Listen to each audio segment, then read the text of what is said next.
अगर अभी तक आपने गर्म कपड़े पहनने स्टार्ट नहीं किए हैं, अभी तक अगर कोल्ड एंड कफ नहीं हुआ, गले में खराश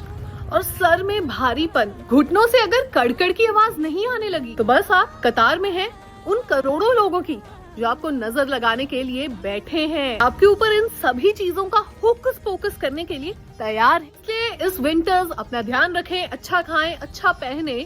एंड एक आपस की बात, नजर सच्ची होती है तो भाई संभल के रहें।